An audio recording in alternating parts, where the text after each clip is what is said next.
બટાકાનો પાક અત્યારે લગભગ 40-45 દિવસ કોઈને 50 દિવસ સુધીનો થવા જઈ રહ્યો છે. અત્યારે જે વાતાવરણના ફેરફારો બહુ વધારે પ્રમાણમાં જોવા મળી રહ્યા છે.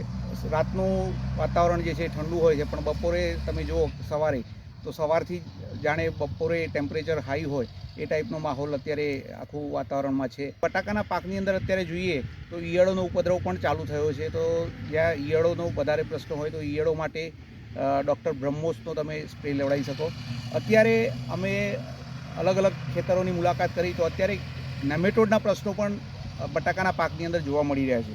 અહીંયા જોઈ શકીએ આપણે કે નેમેટોડના કારણે જે મૂળ જે છે એ અહીંયા એની જાડાઈ અહીંયા વધેલી છે અને એ જ રીતે એની ગાંઠો પણ એમાં જોવા મળી રહી છે. અને એ છોડનો વિકાસ જે છે નોર્મલ બીજા છોડ કરતાં એનો સ્ટન્ટિંગ અહીંયા જોવા મળી રહ્યું છે. સાથે સાથે એની અંદર જે કંદનું બંધારણ છે તો કંદ પણ આ રીતે ડેમેજ થઈ રહ્યા છે, બગડી રહ્યા છે અને નેમેટોડના કારણે આ ખેડૂત ભાઈઓને ઘણું નુકસાન જોવા મળતું હોય છે. અત્યારે જે પ્રશ્ન છે તો એના માટે આપણે રામા ઇન્ટરનેશનલ ઓર્ગેનિક કંપનીની ડૉક્ટર વિટો પ્લસ જે દવા છે એ એકરે 1 લીટર પ્રમાણે જો ડ્રીપમાં આપવામાં આવે તો એની અંદર થોડી હિંગ એ પણ એમાં ઉમેરવામાં આવે તો વધારે ઇફેક્ટિવ રિઝલ્ટ નેમેટોડ્સની અંદર નિયંત્રણ કરવા માટે સારામાં સારું રામબાણ ઇલાજ છે.